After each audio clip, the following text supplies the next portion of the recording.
Welp, y'all, we are back. Day 64 of the story. Come on. Man, we are about to get into that New Testament. Y'all know I love Jesus coming. Whoo, can't wait. But we got to get through the end of this Old Testament. Only maybe a couple days left before we step into the New.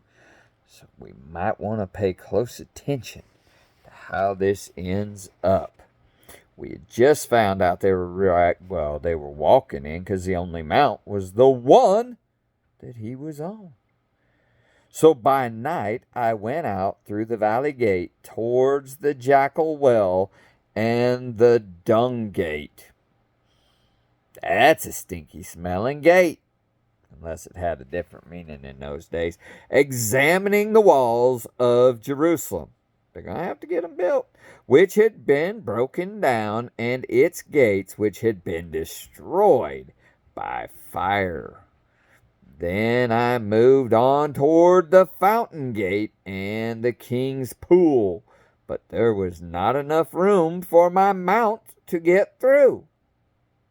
What kind of mount? He doesn't say what kind of mount he's got here. What kind of mount you got? Could have been a camel. Camels are big. I got you. Draft horse. Maybe a bear. Who knows?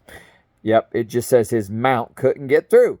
So I went up the valley by night, examining the wall. Finally, I turned back and re-entered through the valley gate. The officials did not know where I had gone or what I was doing, because as yet I had said nothing to the Jews or the priests or the nobles or the officials or any others who would be doing the work. I ain't telling them what they're going to do until I know what they're going to do.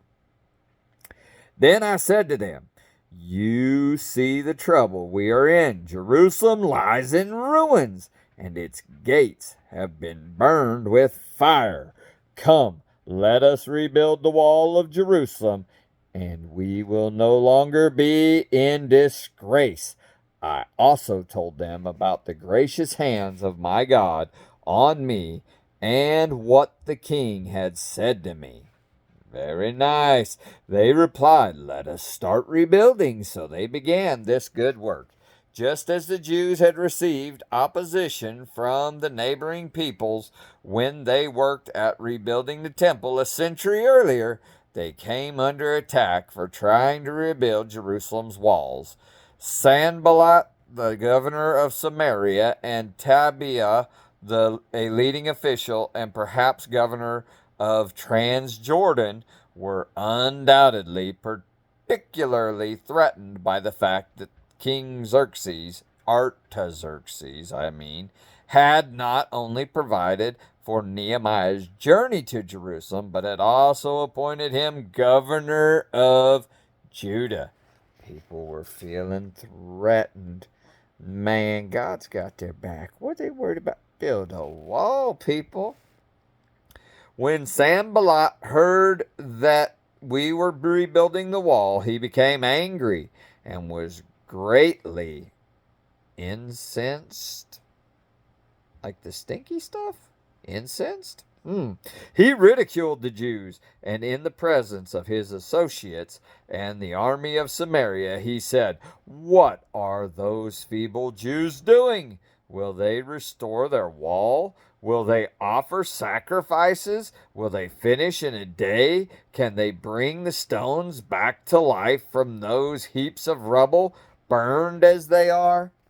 Look, the Jews was like, "Look, we're going to rebuild this silly thing, y'all. You don't need to remind us it's been torn down like every year. We're going to get around to it." And they were like, "Oh, yeah, it doesn't look like it." I've had some projects like that.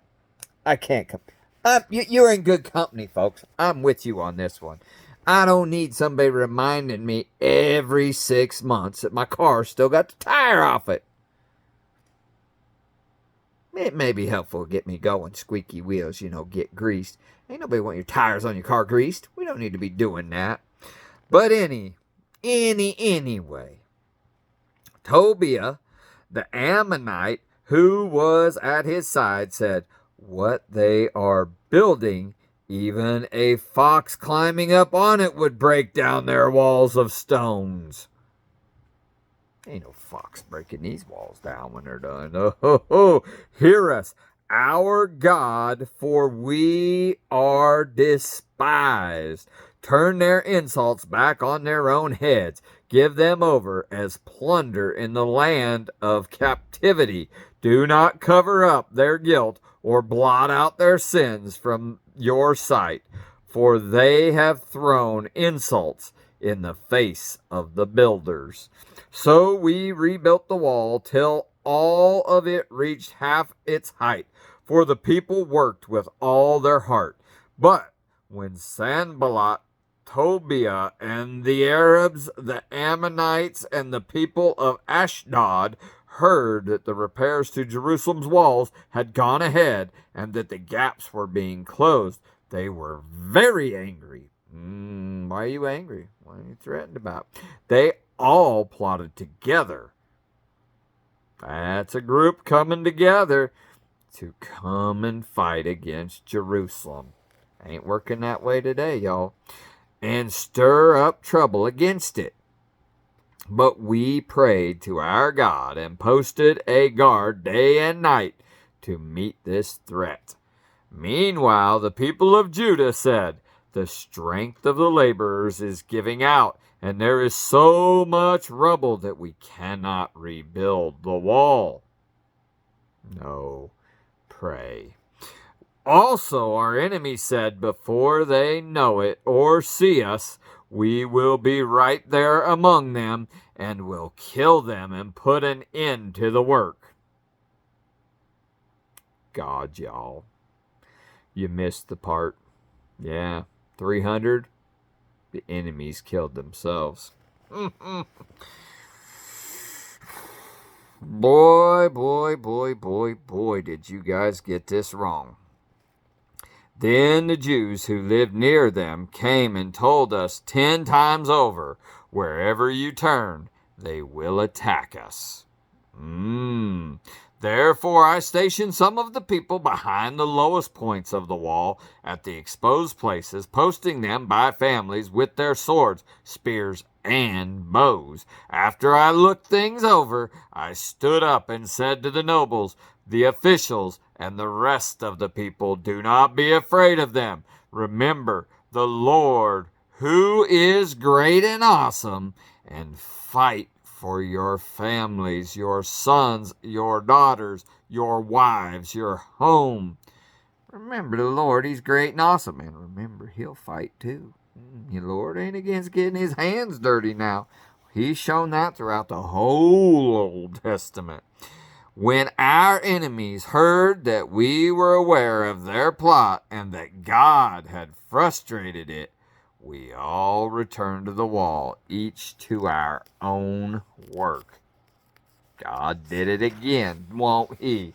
Won't he do it? From that day, half of my men did the work, while the other half were equipped with spears, shields, bows, and armor. The officers posted themselves behind all the people of Judah who were building the wall. Those who carried the materials did their work with one hand and held a weapon in the other, and each of the builders wore his sword on his side as he worked. But the man who sounded the trumpet stayed with me. Then I said to the nobles, the officials, and the rest of the people, the work is extensive and spread out, and we are widely separated from each other along the wall. Wherever you hear the sound of the trumpet, join us there. Our God will fight for us. So we continued to work with half the men holding spears from the first light of dawn till the stars came out. At that time I also said to the people, have every man and his helper stay inside Jerusalem at night, so they can serve as guards by night and as workers by day. Neither I nor my brothers, nor my men, nor my guards with me took off our clothes. Each had his weapon, even when he went for water. Be always ready with your armor on, y'all. Now, that might have been a knight's tale, but God tells us the same thing. Different armor. Armor of God. Come on. Nehemiah showed steady persistence and grace under pressure. He moved ahead while every indicator showed trouble. He also showed a savvy perception of human nature, as he could smell a trap a mile away. When word came to Sanballat, Tobiah, Geshem, the Arab, and the rest of our enemies that I had rebuilt the wall, and not a gap was left in it, though up to that time I had not set the doors in the gates, Sanballat and Geshem sent me this message. Come, let us meet together in one of the villages on the plain of Oh no. Oh no. But they were scheming to harm me, so I sent messengers to them with this reply. I carry on a great project and cannot go down. Why should the work stop while I leave it and go down to you? 4 times they sent me the same message, and each time I gave them the same answer. Then the 5th time Sanballat sent his aide to me with the same message, and in his hand was an unsealed letter in which was written, "It is reported among the nations, and Geshem says it is true, that you and the Jews are plotting to revolt, and therefore are building the wall. Moreover, according to these reports, you are about to become their king, and have even appointed prophets to make this proclamation about you in Jerusalem. There is a king in Judah. Now this report will get back to the king, so come, let us meet together." I sent him this reply: "Nothing like what you are saying is happening. You are just making it up out of your head. They were all trying to frighten us, thinking their hands will get too weak for the work, and it will not be completed. But I prayed." Thank you. I prayed, he said. "Now strengthen my hands. Lord, don't take away that mountain. Give me the strength to climb." Come on. One day, I went to the house of Shemaiah, son of Delaiah. Words. The son of Mehetabel, who was shut in his home. He said, "Let us meet in the house of God." Big G God, good. They're going to the temple. "Inside the temple, and let us close the temple doors, because men are coming to kill you. By night, they are coming to kill you."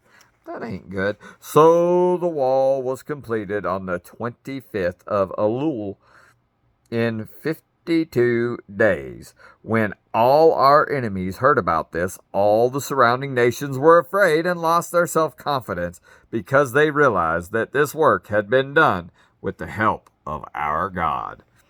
First the temple, and now the walls of the city were complete. But why build temples and walls if people's hearts were still wandering? Both Ezra and Nehemiah wanted to ensure the pure system of worship was in place and to enforce the laws against intermarriage with people of ungodly nations. What better way than to let God's work speak for itself? See, y'all, when God was talking about that intermarrying, he was saying, look, these people, they are worshiping something other than God. It's not me they're worshiping, right? And you're going to go marry them, and then they're going to bring you to their gods, because something about a young man, when he meets a young woman, says he'll do just about anything to please said young woman. That's the way it usually goes, I hate to tell you. If you watch a young man who doesn't know how to speak a foreign language, but give him a girlfriend that speaks a different language, he's going to learn it. He's going to learn it quick. Yeah. And so God, he wasn't saying, hey, it's these people that are bad. He's saying they're worshiping other gods. Stay away. Don't do that. That ain't good. You're unevenly yoked. You got to be with someone who's going to worship me, that was going to come for me. Like y'all are here for me, right? Don't be worshiping them other little G gods. Bad on you. So, if and you find yourself and say to yourself, I'm going to convert them. That's why I'm marrying them. You ain't changing nobody. I ain't saying it ain't never happened, but it weren't by just simply, that's just you put it in the wrong order. Yeah, you did. You don't want to do that. You want to find that person whose heart is going for God as strong as yours. And you know what? You really don't want to even go the other way. That person whose heart's stronger for God than yours, you're going to bring down, and you're going to feel bad about yourself when you do that. You're going to ruin that. That's how it works. So you better make sure that your race is a good race before you go finding the best runner to hitch up to that yoke with. Yeah. So I love y'all. We're getting into the heavy stuff at the end of the Old Testament, because guess what? It ain't going to work. God knew that. He's about to send his son. We are about to get into that New Testament. Y'all, I love to get ready for that. And you know what's going to happen after that New Testament? I ain't trying to make a spoiler out of it, but Jesus is going to bleed and die for you and for me and for everybody else. And he's saying, just come and accept me. So maybe tonight, before you're even done with this new Old Testament and into that New Testament, maybe tonight's the night where you say, Lord, I accept you.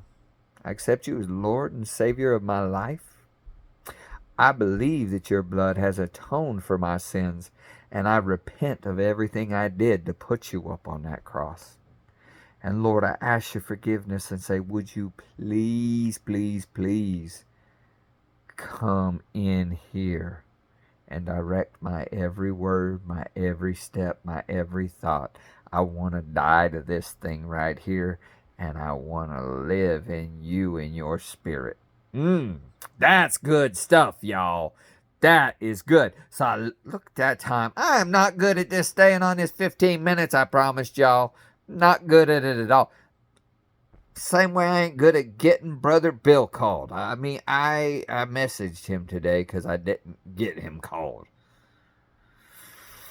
Man, my friend Tracy, I got to call him more. I said, Eric, I text every day, Eric, so that's good. But I'm telling you, I don't do a good job of getting these things done. I need to be better at that. But those of you I do talk to, thank you for talking to me. Those of you I don't, I'm sorry that I ain't kept in better touch. Hey, I love y'all. Have an amazing day, and bye.